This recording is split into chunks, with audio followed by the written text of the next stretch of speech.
did find together and compare their studies and their work and find a common way and a cooperative way to work with each other and include each other in their research. Like Hans and Alex from Ox did show their Messer stuff. Thorsten was presenting his ideas of German longsword. Predrag did present his idea of wrestling with the sword. Roland from Hammerburg was presenting his idea on 133. Dirk Hagedorn was presenting his first 250,000 transliterations of books and his idea of longsword. And it's fascinating because at that time, when those men presented it, it was the first time there was. Yes, it was the very first time ever. And we presented our ideas of wrestling, because the funny thing is that we were known as the wrestling guys at the beginning. So do you know the Dreynschlag guys? No, they are doing wrestling. They are amazing. In fact, we were not really amazing in wrestling because we just made fun out of it. Because we all are wrestling fans from WW, now E, former F. And we made in the very, very, very first Dijon event, we made the very, very, very first workshop. Oh wow! And mostly, I think, because Fab don't want to risk the slot with a proper workshop. So we said, okay, those are the unknown guys from Austria. Colin asked me to invite them, so I did. So yeah, let's give them the first slot of the workshop, of the event. And if this is shitty and crappy, doesn't matter so much because there are tons of good workshops after that. And then we went out in the hall with Christoph Olli and myself. I don't know if we have an entry music, but I think we didn't have, because there was no PA there. But we've started with, ladies and gentlemen, boys and girls, children of all ages, Dreynschlag proudly brings to you Christoph, der Petzinger Peiniger, Olli, der Otterkringer Ogragler, Harry, der Hütteldorfer Henker. We present medieval wrestling! And then we did a 10 minute stage performance in front of them with wrestling move and said to them, who is finding out the move which is not from a medieval source will get a beer from us. And so we presented tons of proper wrestling moves still used in the WWE, but were also found in wrestling, former wrestling books. But then we've shown the power bomb, and yeah, the power bomb is just not in a wrestling manual. I think this is something that many people recognizes you from, is that your presentation is always top notch, but there's always a lot of humor. I know there was some point in Dijon where you were doing Paulus Hector Mair's scythe, and how you dressed up as Death, coming in as Death to do the presentation. Again, so was it Olli or Enzi? Enzi was playing Paulus Hector Mair.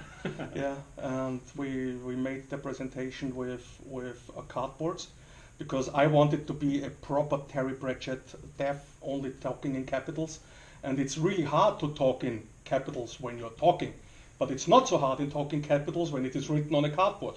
So yeah we did there. But you do a lot of stuff. I know that there are excellent movies out there that you've done, short movies, and the last one, Wölfe, is actually fantastic, and it's not humorous. It's serious, not really actually. funny. It's not funny. It's actually very moving. Can you talk to us a little bit about it, because I really enjoy that. The basic idea was that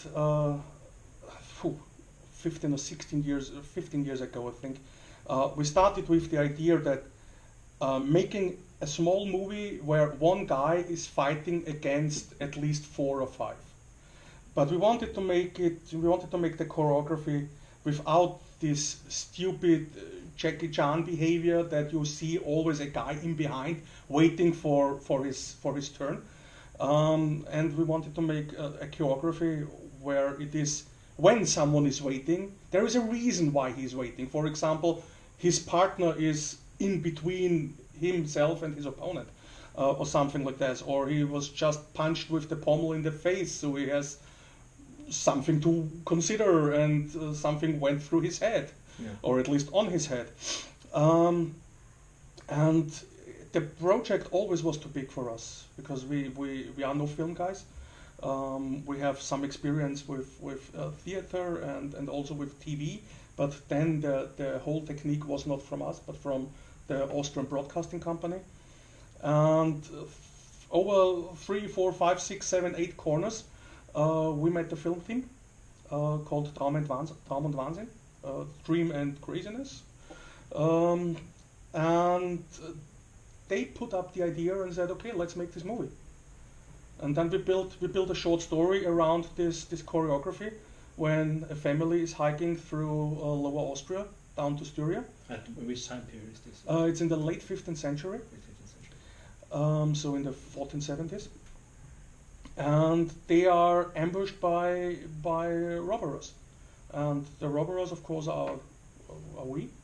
And one of our guys is building up some conscience and starts to fight against the rest of the crew. Yeah, and it's not really funny at all. It isn't. I really enjoy that, because so much of your stuff is amazing humor, but this one came at a different approach. The fighting is amazing, but the story is actually really, really good too. Yeah, I liked my part the most. If you see the movie, you know why. I will link it, because the movie is available free on YouTube. So when I put this one up, I'll add a link in my post. And it won also many prizes. So it was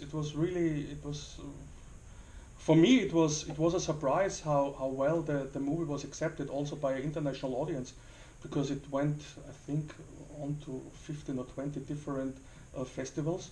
It won at least twice the main prize. Oh, wow. Once in Moscow, and I don't know where the other one was.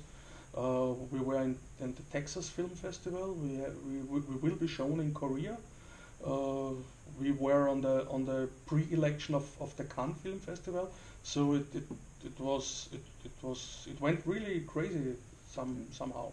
Yeah, so if you want to learn HEMA for movies, Dreynschlag is a good place to start for sure. Yeah. So I have one more question for you, because it's interesting to me. Later this year, me and Carl Rydberg, who is the chairman of the Swedish HEMA Federation, we're going to the IFHEMA annual meeting as observers, because of course we are very interested in joining up with IFHEMA. And I don't know if people know this, but Harry is actually one of the main people who started, who got IFHEMA going. So if you can just briefly talk about it, how that came about, why. Yeah, I brought up the idea, I think, now it must be 6 or 7 years ago. Yeah, you started talking about at the Dreyn event, where I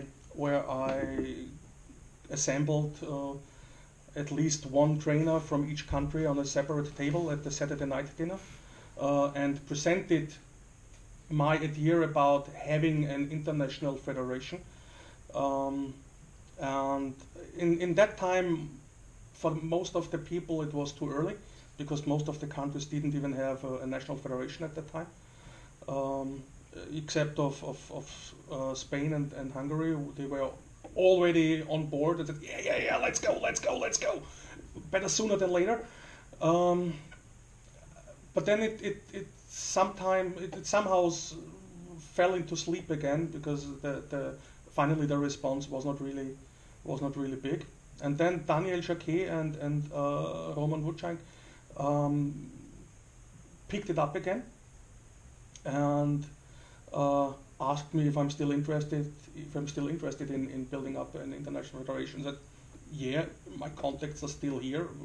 I'm still talking and working my ass off of the idea. And then Daniel took the whole project over, and also together with Roman, and in fact those two made it finally possible. Because Daniel is now the acting chairman, or acting president. Daniel is at the moment the acting chairman and Roman is the secretary of IFHEMA.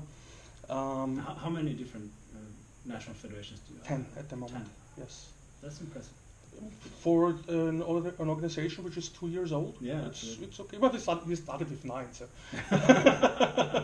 Okay. But last year Greece joined, so now we are 10, and hopefully next year Sweden will join. And of course we have lots of interested countries in the line. But because I'm dropped out of the executive committee, I'm not really involved anymore about what is done or what is upcoming. All right. I'm sure we're going to hear more about IFHEMA in the future. I'll try to report when we go there. I think it's in early December, sometime around there, so I'll make something about that too. All right, thank you very much. Is there something you want to say to the audience before I turn this one off and try to figure out how to put it on YouTube? Yeah, of course. Wear more silly hats. Right, you almost have to explain that one, I think. Yeah. Just visit our website and you will see why I ask for more silly hats. All right, that's good. They do have silly hats for sure. Tomorrow, I'm heading to Salzburg and then to Berchtesgaden to start the hike. So I'll try to make a short video about that. No idea how much Wi-Fi I have there or electricity or whatever, but we'll see how good I do. Okay, thanks guys. See you next time. Bye. Oh, good luck to everyone fighting in the Swedish National Championships this weekend, by the way. Have fun.